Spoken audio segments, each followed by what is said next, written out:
Hello, everybody. This is Dr. Dan Cordelicchio. I want to welcome you again to Destination Health Podcast. I want to welcome all of our listeners. We have great guests that are on. This is why the podcast is growing, and today is no exception. She's on again. We're going to release the original podcast for a second time next week.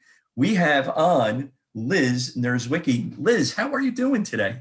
I'm so good. Thank you. How are you tonight? I am doing well. It's a little late, and I got up early, and I know that you got up early too, but that's okay. We are here for our listeners, and we're going to motivate, we're going to educate, we are going to inspire. So just to remind you, Liz, from single mom to global brand leader, she is a leader in the wellness industry, founder and CEO of figureFIT, international bestseller on Amazon. Happy, Healthy, Fit. Great book. I've read it. Talks about spirituality, fitness, health, exercise, and weight loss. Small time girl, global to global brand, serving thousands of men and women digitally. figureFIT. Monthly subscription goes over workouts, nutritional coaching, yoga, meditations, peer group, accountability. Liz, welcome to our first live mini podcast in a series that we're going to be doing. So tell us a little bit about the book. What was the inspiration for this book? Oh man, it seems like forever ago. Well, honestly, I always wanted to write a book, and I still feel like I have more books in me, but I really wanted to write a book around my health journey and just really how I transformed. I used to be like a chubby girl, and not like people that knew me from like my youth would be like, yeah, right, Liz, because I was always athletic, but I always had like this love for food, and I would always try to work it off. So I just was very dysfunctional around food, and then also like workouts and trying to be fit. So really it was a lot of different avenues of my journey from those old days when I was very dysfunctional about food and how I approached weight loss to learning. What was dysfunctional about those days? Oh man, like going way back, I would eat. Like I know now that I would pretty much eat my feelings because I wasn't really vocalizing my feelings. So you were emotional eating, right? Yeah, exactly. Yeah. So I would do that, and then I would get mad at myself, and then I would try to work it off in a workout. And I remember I was 10 years old, so this dates like way back. I remember just overeating on spaghetti, and I was like, oh my God, it's carbs. And at least I knew that. Right, sure. And I actually tried to go make myself throw up, and I don't throw up anyways. Like I don't like it. I think I cry if I try to throw up. Right. Or if I ever, when I do have to, like I cry. So it's just like, it's totally opposite of like my body despises it. And I tried to do it and I literally couldn't do it. So then I was like, oh, well, crud. Okay, well, that worked out in my favor, because like if it would have worked, I don't know what I would have done, So that was kind of an eye-opening. Even at 10 years old, I was like, that's crazy. I'm glad it didn't work for me. That means I actually have to like get my act together with how I eat. So that's interesting. It started at a very early age then for you. Yeah.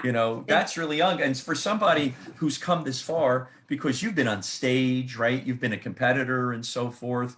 So you've done a lot. You've really changed this around.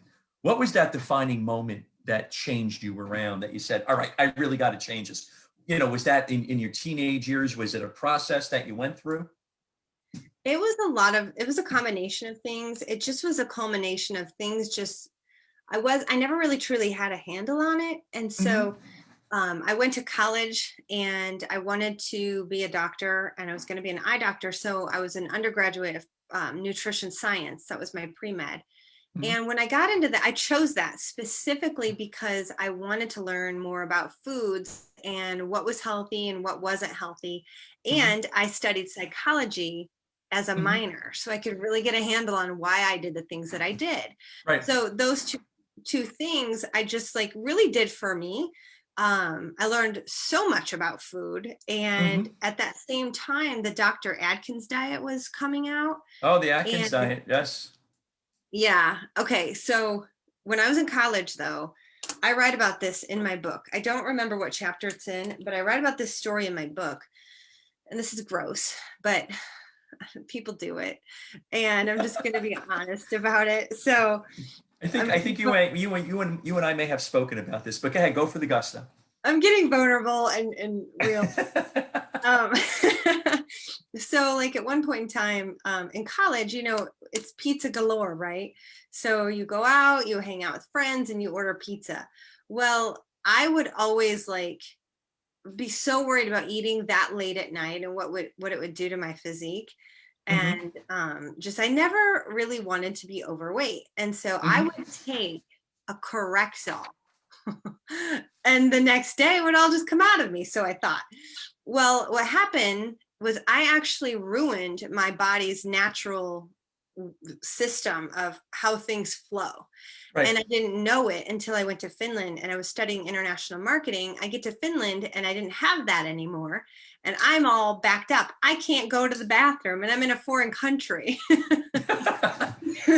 Yeah, So this is common, and I see patients that have this type of a situation, going on, and it's more prevalent than what you think. So it's not like it's an uncommon type of a situation. And let me just excuse you for 1 second. We got a bunch of viewers and listeners right now. So if you have any questions for Liz, please put them in the comment box, and I'll make sure that she answers them before we get off. So want to yeah. thank everybody for coming on and listening today. Oh So go my, ahead. yeah. Thank you for Yeah, being here. This is exciting. yeah, it's exciting. This is our first. We're going to have multiple ones. So tell your family, friends, coworkers, come on, because Liz has got a great story. So I'm sorry. Go ahead. Continue on. Oh, that's okay. Yeah, no worries. It actually is really prevalent. I remember researching constipation and like how prevalent it was in the United States alone. I think there's like 4 million people that suffer from it. If Mhm. that's what it was back in like 2010. So I don't know what it is now, but I know that a lot of people suffer from it. And my physician, after I wrote my book and told him my story, actually he was my doctor from 10 years old all the way until, you know, like a couple years ago. He helped me heal from that Mhm. experience when I came back from Finland. And he was like, okay, you need to eat fiber, you need to drink a Mhm. lot of water, you need to exercise. And I was already exercising and needed water. So I just had to get my bowel working again. And Right. he would actually send clients to me, even though I wasn't a physician, I was literally trained as an expert in how to get my body working again.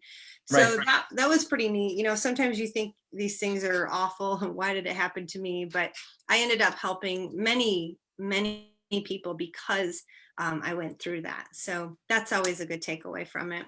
There's always a silver lining, as we say, when it comes to something like this. I was talking with a friend of mine earlier. We were on a seminar, and they were saying sometimes when things happen that are not nice, or you really don't want to go through them. If you can look at it a certain way, it's always good. And you know what's happening a lot? A lot of the guests that I'm having on the podcast are talking about the neck up first. You got to get the headspace. You got to get the mindset before you want to lose weight, or before something you need to do positive lifestyle change. Is that correct? Do you find that? Oh, you know, I think that you can do it the other way, but I think you'll continue running into that wall if Right. you don't finally get your head right around what's going on with you. Because, Hmm. like, I know for me, growing up, my family was on the standard American diet. So it wasn't really until I went to college and learned Hmm. about proper nutrition that I slowly started to change. But truly, to answer your previous question, that wasn't even it. It was like I started to have gut health issues, and I Hmm. even knew how to eat, you know, the right kinds of foods, but I didn't know about the gut microbiome. I don't think Right. that was even a thing back when I was in college, and I was in college in 96 through 2000. So when I learned about the paleo diet and how you can Right. eat for your gut microbiome, Dan, that's truly when everything started to change for me. Right. And the gut microbiome is extremely important for our listeners. And we're looking at that. A lot of research is going there. I'm not going to bore you with the research, but it seems as if poor health is it's coming from this gut microbiome. As a matter of fact, on the way home with a patient of mine, we were discussing the gut microbiome, and she's taken some supplements that she's not supposed to be taking. She took them on their own. I'm saying, why are you taking them? They got leaky gut. You're not absorbing anything anyway. So stop. So stop. So, right. So this became very popular, and there's a lot of stuff going on in terms of research. And if you don't have your gut right, it is going to be a problem perhaps at one point in time, right? Yeah. And, you know, every single autoimmune disorder is linked to gut health issues, every Right. single one of them. So if you have an autoimmune disorder, Mm-hmm. you need to absolutely do a special diet for your gut microbiome. Right. And there's, you know, I'm not a physician. I am a woman who healed myself through, you know, I got blood tests and I found out what my body was building antibodies to. Mm-hmm. And I cut those foods out of my diet for 6 weeks. And a lot of it I just kept out, like dairy and gluten, although I can have gluten and I don't have a problem now, Mm-hmm. but I just have it sporadically, you know. So I think for anybody who has any sort of autoimmune disorder, it's like, let's look at your diet. Number one, that's the first thing that you should look at, because Mm-hmm. I always say that what you eat, you're like a car, you know. If you put diesel in an engine that needs to have gasoline, then Mm-hmm. you're going to ruin your car. You've got to make sure Right. that you're putting the right kind of fuel in your body. 100%. And what autoimmune condition do you have, if you don't mind us asking? I don't have one. No, I just know that that's one of the underlying baseline conditions that can happen. And, you know, for our listeners, and we have Andrea, she's a former student of mine, so she knows she's listening in. And I'm surprised she hasn't asked any questions yet, Liz, because she's usually the first one to rock and roll with a question or two or three. So yeah, I had just a general physical about a year and a half ago, and my partner, who's a family physician, internist, she's in integrative medicine. My platelets were leukemic low, and then we did some further testing, and I have an autoimmune condition, thrombocytopenia, but I was eating a particular way, and it was a very healthy way because I have this cholesterol and triglyceride issue. But then we redid my food sensitivity test, and it changed from when I took it 10 years or so ago now. And now I changed my diet, I changed some supplementation, and my platelets are you know, rising nicely. So I'm very happy about that. So That's it just good. shows that a leaky gut, this gut microbiome, is very important. Yeah, I talk about leaky gut in the book. You know, based on what you just said, you know, you said that you took that like 10 years ago, the test on your foods and what you were building antibodies to. Most of the time, we humans, we eat the same kinds of foods. So we order this, or I say order because I'm totally into food delivery nowadays. Right. We shop and we get the exact same foods as we got the week prior. And it's rare that people truly change up like their vegetables or their produce and their, you know, their fruit, milks, you know, almond or coconut. We typically are eating the same kinds of food. And when you do that, the way that it breaks down in your gut is building a certain type of bacteria in your gut. And so you have to change up that bacteria in your gut. I mean, we're literally walking, talking bacteria. There's more bacteria in us than us. Right. Crazy. So we do have a question from Andrea. She has a question for you. She wants to know, what did you do to heal your gut and get your gut motility working again, other than removing some foods via a food sensitivity and the elimination diet? What else did you do? Well, I did first. So I did that before I even became paleo. And so what I did was I went on a rampant mission to find spear.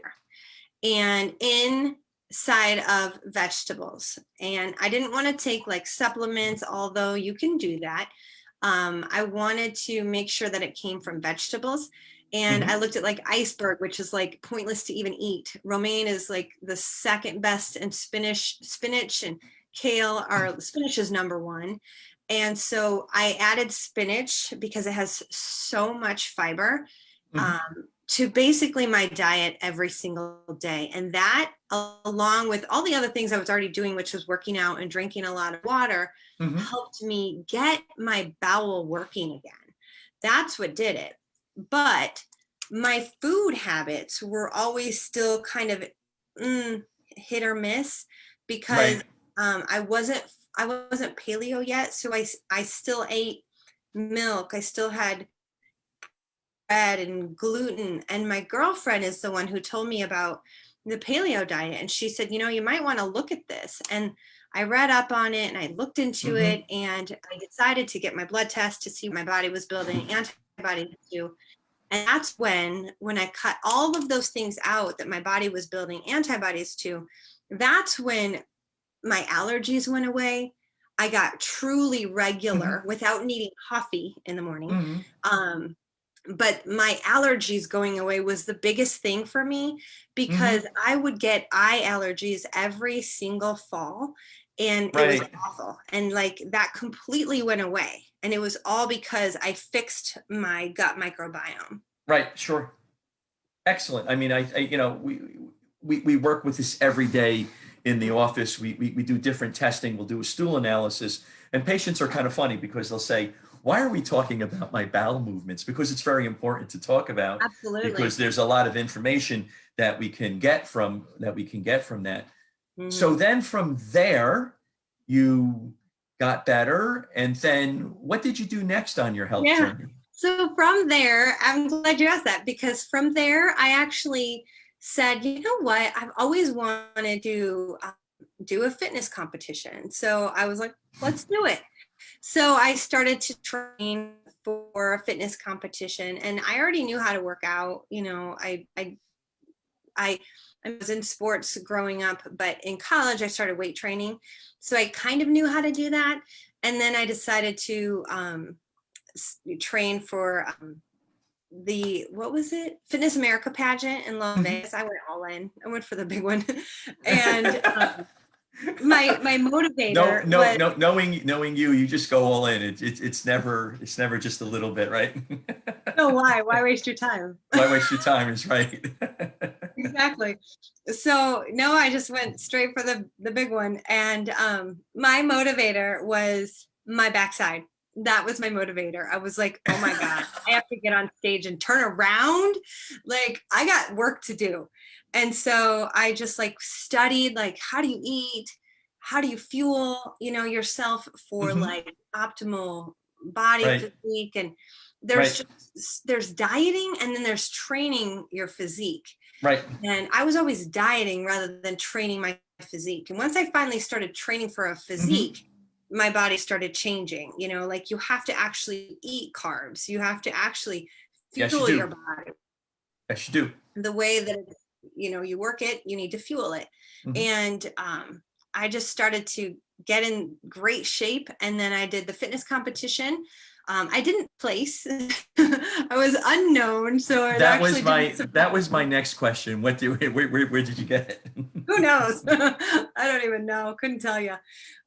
But I just remember being there, and to each their own. It was a goal. It was a goal that you set, and it was non-negotiable. It was a habit that you had now that you were working out, you were eating better, and now you just wanted to take it to the next level. Well, and really the driver was, I always loved the way the women looked on the cover of those Oxygen magazines. I loved the tone physique look. And whether anybody else did or not, I didn't care. I liked it.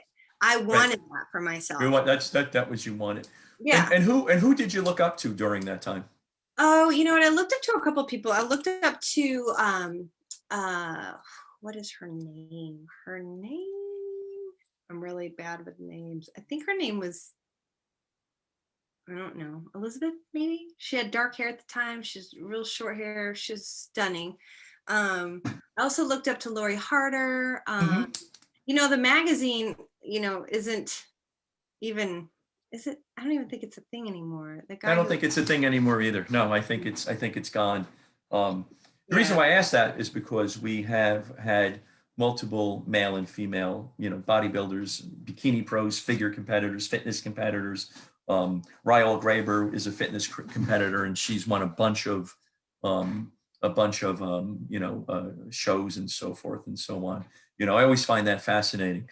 yeah, Growing up well, I can't tell you when I was growing up because it's a long time ago.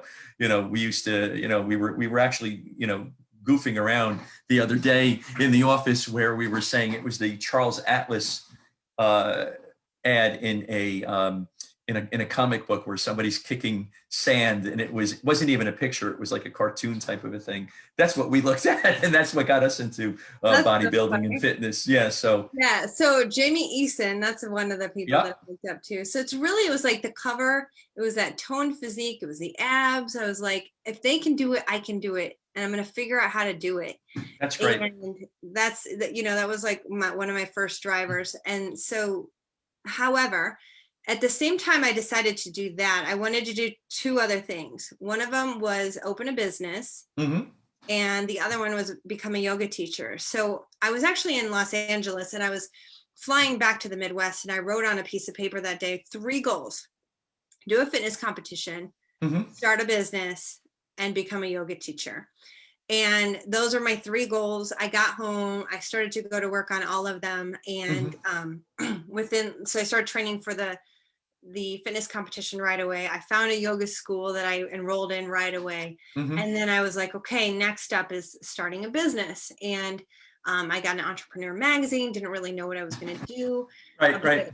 It wasn't until after my fitness competition was over and I was midway through becoming a yoga teacher that I decided to open Solace Yoga Studio. Solace Yoga. Now, is it still around? It's not around though, right now? No, we were You? actually January 17th, a couple days ago, was the 10-year anniversary to our opening. Mm-hmm. I did close the studio in 2018. Right. Mm-hmm. Right, because you went on to your next goal and so forth and so on. Well, you know what? It's like, there was a lot to it. I mean, really, I'm a single mom. So if I had 2 incomes, and I probably would have been okay to keep it going. Right. But it just wasn't worth my time and my energy for the amount of work I was doing for the return. Mm-hmm. And as a businesswoman and an entrepreneur, I'm very, I'm sure about where I want to spend my time and making the most of my return. Right. So you just said something, and I want to ask you this question because I find this interesting, and I know that our listeners are going to want to listen to this. What was the journey? Single mom, entrepreneur, business person, that's a lot. That's a lot on your plate. And your son is athletic, right? He's very athletic, and he plays sports and so forth and so on. And you've told me he's a great kid. So if he's listening today, he's like, well, thanks, Mom. That was something nice you said about me today. Yeah. It was so hard. It was incredibly hard. I forget about how hard it was so often, which I guess is a good thing because, he's 18 now, he's about to graduate. But I want to say, in the beginning, when I first started the yoga studio, it really wasn't hard per se. It just required a lot of time, like 7 days a week I was on for that business. And Sure. I wasn't dating, so my business was my everything along with my son, so I was just like, I poured into my work, I poured into that studio, and then parenting. Right. I look now at who my son has become, and he's in the room behind me, and he's already created 2 businesses. One of them is like a Shopify store, and he taught himself Facebook advertising. He has his own advertising business. Oh, I'm going to have to talk to him because we're looking for somebody. Oh, to good. help us Yeah. out. Oh, So give him my cell phone number and have him call okay. me. Seriously, have him call me tomorrow. Okay, I will. Yeah, so like I look at him early on when I first started the studio. It was like really, really hard because he would have to come in when I was at the studio teaching, and those classes were at nighttime and they were packed, Hmm. but I had to lock the door. A lot of yoga studios, you have to lock the front door in between classes because a lot of the times you just aren't going to pay someone to sit there. Right. Some larger studios do, and at some points during my studio journey, I did that. But most of the time, it does not make sense. It's not worth it. Right. Right. So you lock the door. You go back and teach. So he was with me, and I had an office with a TV. I put a TV with a VCR in there for him, and he would sit in that room and just watch like a show or do his homework. And he Right. was 8, 9, 10 when he would do all that. And it got to a point where he was like so sick and tired of being at the studio. So sick. But like all the I think, yeah, oh, come on, Mom. Do I have to go again tonight? yeah, I know. I'm like, sorry, dude, this is our life. It is what it is at this point in Yeah, time. yeah. Now we're almost done with our time tonight, and this has been a great conversation. Just to reintroduce you again to our listeners at Destination Health Podcast, and we're going to go over. We're going to have another live podcast, a few weeks. We're going to let everybody know. We'll put up the ad, and we'll let you know what's going to. We're going to start going over the Happy Healthy Fit book. This is a great book, and I recommend everybody gets it. I've read it. I'm going to start reading it again so we can start asking some very specific questions. But Please. tell us about the special that you have tonight for our listeners. Yeah. Okay, so my book is available on Amazon. It's actually an international bestseller in 5 countries: Canada. Excuse me one second. Not only is it an international bestseller, it has a perfect 5.0 star rating. You don't find a book like that. I'm sorry. Go ahead, Liz. Thank you, Dan. You can get it on Amazon. I actually used to have copies, but I don't have any anymore. So I think I got the last copy. you might have, yeah. I think so. So it's available on Amazon, and I also have an audiobook on Audible. I recorded that, so it is my voice. But my program, let me tell you really quick. So 3 parts. There's happy, healthy, and fit. Mm-hmm. So the fit section is all about the physique training and how I got in shape. The healthy section is all about the gut microbiome, leaky gut, how to eat, how I myself. The happy section is upon what Dan said earlier, and that's about the mindset.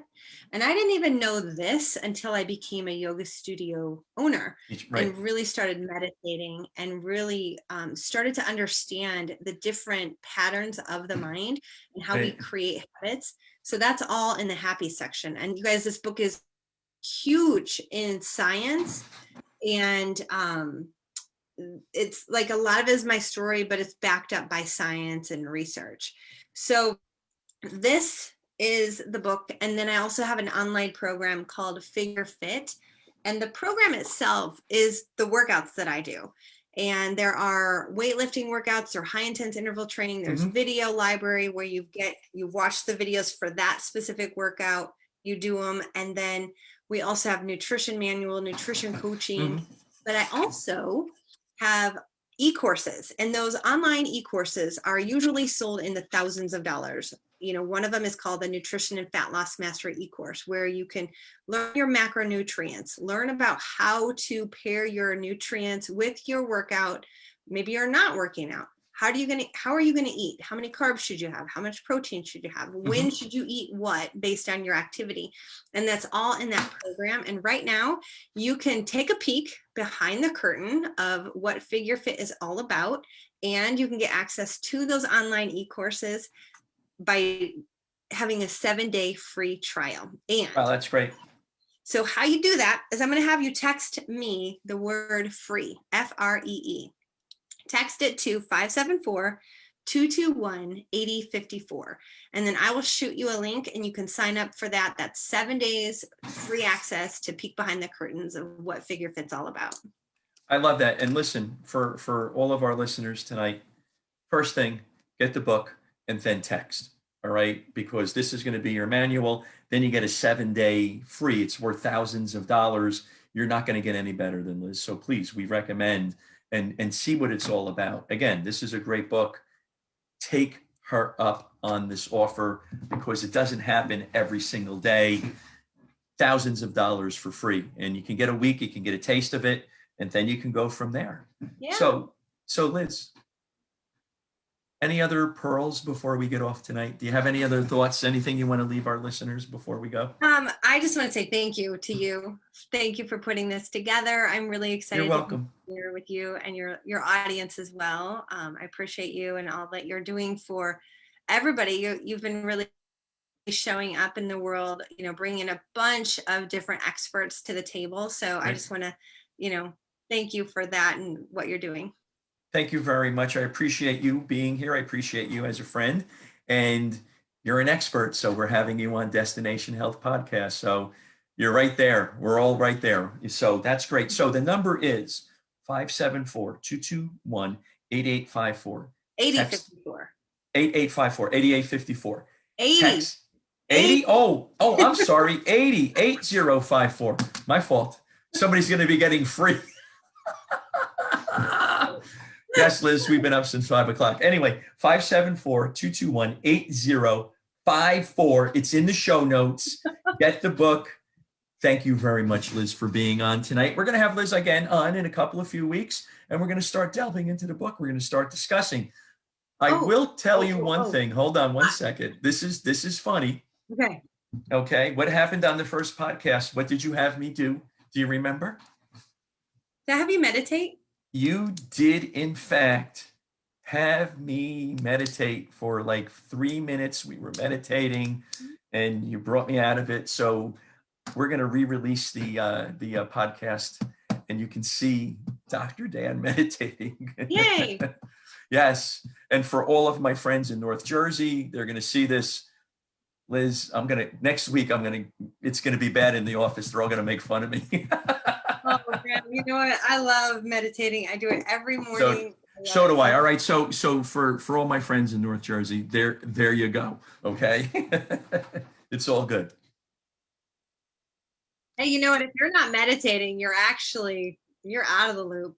More people are meditating now than ever before. And we're going to get into the meditation aspect. But I do want to say, that we'll be back, and I would love for some questions from the audience. Anything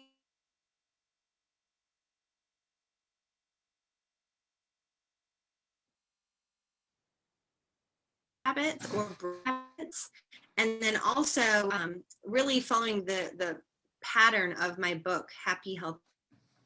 And we're going to make sure, we're going to make sure that we can get some questions and so forth for you, Liz. Some answers for you and get you the help that you need.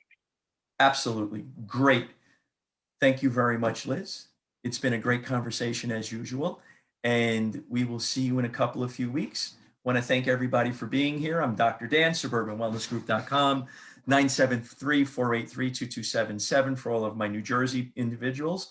Make sure you get your copy of the book, Happy Healthy Fit, as well as taking advantage of this free offer. Thank you very much, Liz. Thank you so much. Take care, everybody.